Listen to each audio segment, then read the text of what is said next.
வணக்கம் நண்பர்களே, நீங்கள் பார்த்து கொண்டு இருப்பது உங்கள் கௌசிகா ரிவ்யூ. சரி வாங்க வீடியோக்குள்ள போய் என்னென்ன நடக்க போகுது அப்படின்ற இன்ட்ரெஸ்டிங்கான விஷயத்தை தான் நீங்க இந்த வீடியோல பார்த்து தெரிஞ்சுக்க போறீங்க. இது கூட இன்னொரு இன்ட்ரெஸ்டிங்கான விஷயத்தை பத்தி தாங்க நாம இப்போ பார்த்து தெரிஞ்சுக்க போறோம். அது என்னடா அப்படின்னு சொல்லிட்டு பாத்தீங்கன்னா அது வேற எதுவும் இல்லைங்க.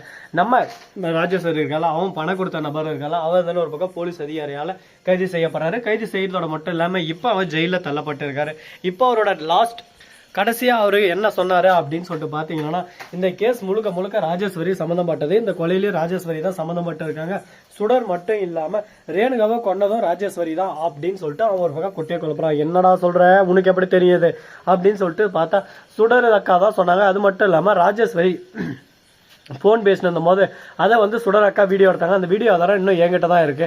எதனா ஒரு ஆபத்து வரும்போது தற்காலிகமாக நமக்கு உதவுன்னு சொல்லிட்டு எடுத்து வச்ச வீடியோ இப்போ சுடர் அக்காவே இல்லை. அந்த சமயத்தில் தான் எனக்கு உதவுச்சு. சரி என்ன பண்றது அப்படின்னு சொல்லிட்டு தெரியாம, பணம் ரொம்ப நமக்கு தேவைப்படுது, பண பிரச்சனையே இருக்கு. அதனால சரி ஓகே, பண பிரச்சனை இருக்கிற இந்த சமயத்துல நமக்கு எதாவது ஒண்ணு தேவைப்படும். அதனால கண்டிப்பா நம்ம யூஸ் பண்ற மாதிரி நிறைய விஷயங்களெல்லாம் ஒரு பக்கம் நம்ம தெரிஞ்சுக்கணும். அதுக்கு என்ன பண்ணலாம் ஏது பண்ணலாம் அப்படின்ற விஷயத்தையும் நம்ம சிந்திச்சாகணும். அதுக்கு என்ன பண்றாங்க அப்படின்னு சொல்லிட்டு பாத்தீங்கன்னா, நம்ம விஜய் இருக்காருல, அவரு தாங்க செம்மையா ஒரு பிளான் பண்ணாரு. அந்த பிளான் வேற மாதிரி ஒரு பக்கம் எக்ஸிக்யூட் ஆயிடுச்சு. அதை வச்சு அவங்க யூஸ் பண்ணி அதுல இருந்து அவங்க மேலும் மேலும் உயர்ந்தனும் வந்துட்டாங்க. இப்ப என்னடா பிளான் பண்ணாங்க ஏதுடா பண்ணாங்க அப்படின்னு சொல்லிட்டு பாத்தீங்கன்னா, நம்ம விஜய் இருக்காருல, அவரும் மறுபக்கம் நம்ம தலைவன் கதிரேசன், அவங்க ரெண்டு பேரும் சேர்ந்து என்ன பண்ணாங்க அப்படின்னு சொல்லிட்டு பாத்தீங்கன்னா, கதிரேசன் கிட்ட விஜய் பேசுறாரு. என்ன கதிரேசா, நீ இதுல சம்பந்தப்பட்டு இருக்க போல, ராஜேஸ்வரி மட்டும்தான் சம்பந்தப்பட்டான்னு நினைச்சேன். அந்த குற்றவாளி உன் பேரும் சொல்லியிருக்கா, அப்ப நீயும் ஜெயிலுக்கு தள்ளப்படுவ அப்படின்னு சொல்லிட்டு சொன்னதும், ஐயோ விஜய் மாப்பிள்ள, நான் போய் என்ன பண்ண, வெண்பாவை காப்பாத்துறதுக்காக நான் பணத்தை எட்டுன்னு போனா, மத்தபடி நான் எந்த ஒரு தப்பும் செய்யல. என் மேல எதனா பழிய போட்டு என் வாழ்க்கை ஒரு பக்கம் ஜெயில தள்ளுறாத. கடைசி காலத்துல வேற குழந்தைகளோட வாழணும்னு எனக்கே ஆசை. என்ன ஒரு பக்கம் ஜெயில தள்ளி விட்டாருங்க மாப்பிள்ள அப்படின்னு சொல்லிட்டு சொல்ல, பயப்படாதீங்க, உங்களை பத்தி எதுவும் அவன் சொல்லலை, இருந்தாலும் உங்ககிட்ட போட்டு வாங்கினேன் அப்படின்னு சொல்லிட்டு சொன்னா, அடம் தக்காளி வாயா, நான் ஒன்று நினைச்சா இவன் ஒன்று நினைக்கிறான், நான் ஒன்று பேசுறான் இவன் ஒன்று பேசுறான், என்னடா இது மாத்தி மாத்தி ஒரு பக்கம் குழப்பத்துல குழப்பி விட்டு போயினே இருக்கீங்க. இதெல்லாம் எவ்வளவு தூரத்துக்கு போக போகுது, எங்க போய் முடிய போகுதுன்னு சொல்லிட்டு தெரியல. கடவுளே, ஒரு பக்கம் ப்ரெஷர் ஒரு பக்கம் ட்ரெஷர் எல்லாமே சேர்ந்து ஒரு பக்கம் நம்மள வச்சு செய்துங்க. சும்மா குத்தே குத்தே கும்மா குத்தே கும்மா குத்தே, இப்படிதாங்க ஒரு பக்கம் பிரச்சனையெல்லாம் போயின்னு இருக்கு.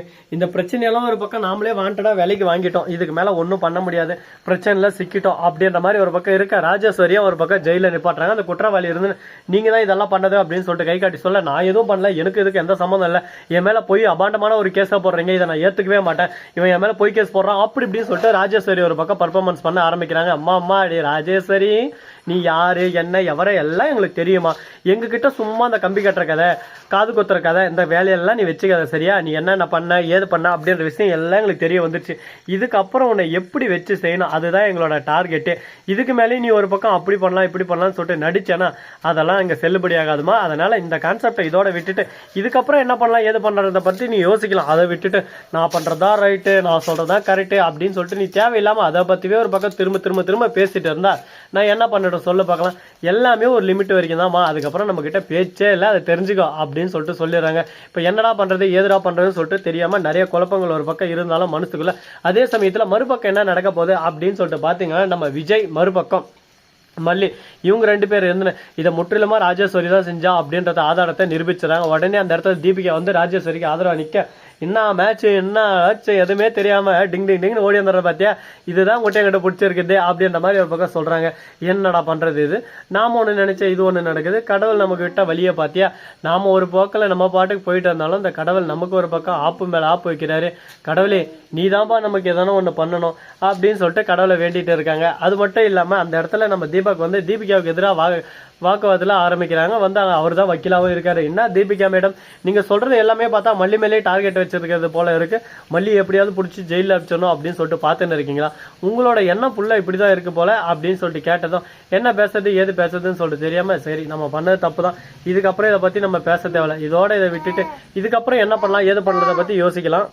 இப்படிதாங்க ஒரு பக்கம் போயின்னு இருக்கு. இந்த மாதிரி எல்லாம் ஒரு பக்கம் சிக்கல்கள் எல்லாமே ஒரு பக்கம் பிரச்சனையா தான் போயின்னு இருக்கு. இந்த பிரச்சனையெல்லாம் சமாளிக்கிறதுக்கு என்ன பண்ண போறாங்க, அடுத்து ஏது பண்ண போறாங்க. இப்ப ராஜேஸ்வரி ஜெயிலுக்கு போவாங்களா மாட்டாங்களாடா, அவன் தப்பு செஞ்சா இல்லையாடா, எப்ப பார்த்தாலும் ராஜேஸ்வரியை காப்பாத்தினே இருக்காங்களே, என்னதான் பிரச்சனை அப்படின்னு சொல்லிட்டு ஒரு பக்கம் யோசிக்க ஆரம்பிக்கிறாங்க. என்னங்க பண்றது, ராஜேஸ்வரியை ஜெயில தள்ளணும்னு ஆசைதான், ஆனா ஜெயில தள்ள முடியலையே, ஏதானோ ஒண்ணு பண்ணி ஜெயில தள்ளிடலான்னு பார்த்தா ராஜேஸ்வரி ஒரு பக்கம் இங்கேயே தான் இருக்கா.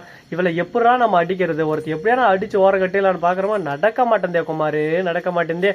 கடவுள் நமக்கு ஒரு பக்கம் எந்தெந்த வகையில் வழி விட்டுக்கிறாரு, எந்தெந்த பக்கம் தள்ளி விட்டுக்கிறாருன்னு இப்போ தான் புரிய வருது.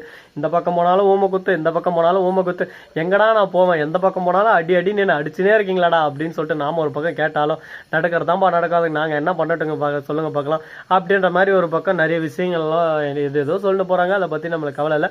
நம்ம வாழ்க்கையில் சிறப்பான ஒரு அனுபவம் இன்னைக்கு பெற்றுச்சுங்க. அது என்னடா அப்படின்னு சொல்லிட்டு பார்த்தீங்கன்னா, ஒரு சில நபர்கள் அவங்களுக்கு வந்து நாம அவங்களுக்கு ஏதான ஒரு விஷயத்தில் நம்ம ஏதோ ஒன்று கேட்க போகிறோம். அந்த சமயத்தில் அவங்க வந்து ட்ரிங்க்ஸில் இருந்து அவங்க தேவையில்லாமல் ஒரு பக்கம் நம்மக்கிட்ட பிரச்சனை பண்ண ஆரம்பிக்கிறாங்க. எப்படியாவது பிரச்சனைக்கு வாடா வாடா அப்படின்ற மாதிரி ஒரு பக்கம் வாக்குவாதத்தில் நிறையவே ஈடுபடுவாங்க.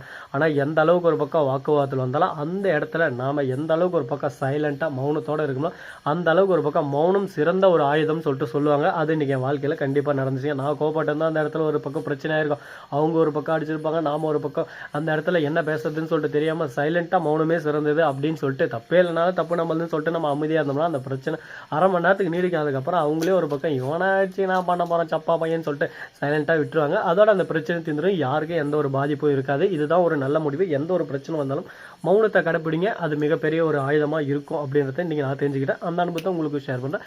இந்த வீடியோ பிடிச்சிருந்தா லைக் பண்ணுங்கள், கமெண்ட் பண்ணுங்கள், ஷேர் பண்ணுங்கள், டிண்டிங் மேலே தட்டி விட்டு போங்க. அப்போ தான் நான் போகிற அடுத்தடுத்த வீடியோ உங்களுக்கு கூட நோட்டிஃபிகேஷனில் வந்து கொண்டே இருக்கும். மிக்க நன்றி. தேங்க்ஸ் ஃபார் வாட்சிங். Tata, see you. நன்றி, வணக்கம். வந்த நம்பருக்கு தருக.